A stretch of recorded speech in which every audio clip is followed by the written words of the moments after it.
President-elect Caleb Morgan explains why the message has attracted huge media attention. Donald Trump has released a letter that he received from Russian President Vladimir Putin.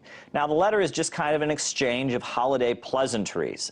The letter talks about wishing Donald Trump a happy new year and a happy Christmas. When he released it, he did release some comments along with the letter.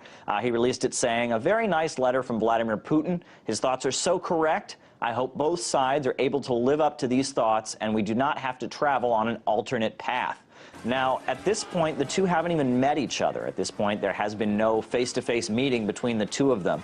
But each time the two make reference to each other, journalists around the world in the mainstream media seem to just jump on top of it. Talk of Russian hackers seems to endlessly fill the press, and there continues to be a large amount of speculation as to how U.S. relations with Russia could change when Donald Trump takes office. Yet whenever the two leaders do connect, this becomes front-page news. It seems to be something that Western media does fixate on.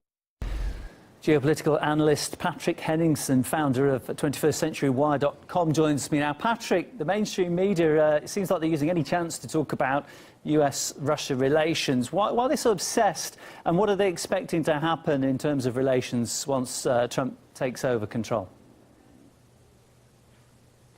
I think the obsession is mainly it's driven by two things: a domestic agenda, but there's also an international agenda. On the domestic front, certainly there's a partisan element to that, trying to discredit and delegitimize the incoming administration by aligning the Trump brand with Vladimir Putin, who's been sufficiently demonized over the last couple of years, especially during this election cycle. But it's also to sabotage or to derail any possibility of détente between the United States and Russia in a foreign policy theater or bilateral negotiations. You've got Syria, huge issue internationally there, lots of bilateral negotiations, but also NATO and the Baltic area, NATO's encroachment towards Russia and the arms buildup that's going on the NATO side, not necessarily as much on the Russian side. So this is how this is engineered. It's to basically position these issues in this way. And there's a lot of beneficiaries that want to see relations between the U.S. and Russia as very much a relationship of tension. And the real beneficiaries there are the major military defense contractors who want to see budgets go up, who want to see expenditures go up, and also the NATO countries that have committed under Trump will be expected to pay their fair share of their 2% GDP average NATO spend. So that's what I see is driving this rhetoric and this agenda. Now, we heard on Friday Vladimir Putin saying that there is no contradiction between Donald Trump wanting to upgrade America's nuclear arsenal, but also at the same time to try improve relations with Moscow. Putin thinks that those can be reconciled. Why are the mainstream media slamming Donald Trump on that? Well, I think it's kind of odd because under President Obama set in motion a commitment to modernize the U.S. Nuclear arsenal, a commitment right up to the year 2030, total expenditures of almost $1 trillion or over $1 trillion, and $200 billion of that's already sort of set in motion. That was under Obama. That no media fanfare whatsoever. So the arms race has been going on, has been increasing, especially on the U.S. side for quite some time. But to compare the U.S. military defense budget to Russia's, the U.S. is spending around $700 billion per year, Russia around 85 billion per year in defense budgets. So to compare, to put these two on equal footing is kind of a laughable comparison. And yet this is what the U.S. media and the political establishments are constantly feeding off of.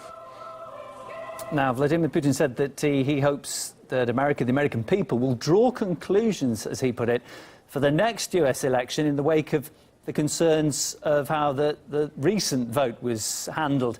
Do you actually expect we'll see real changes in the U.S. electoral system? I don't think so. To change the U.S. Electoral College, which people have been calling for, I think that's going to fade away once the new president is sworn in. But I think what's really interesting, look at the comparison.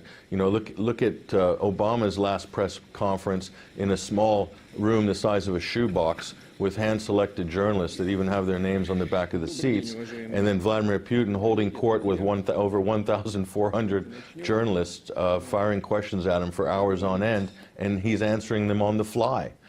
So in terms of openness and access to media, you compare what's going on in Russia, seems to be more modern and more progressive, at least in this theater, than what you have in the United States. So that's, to me, the most striking contrast there.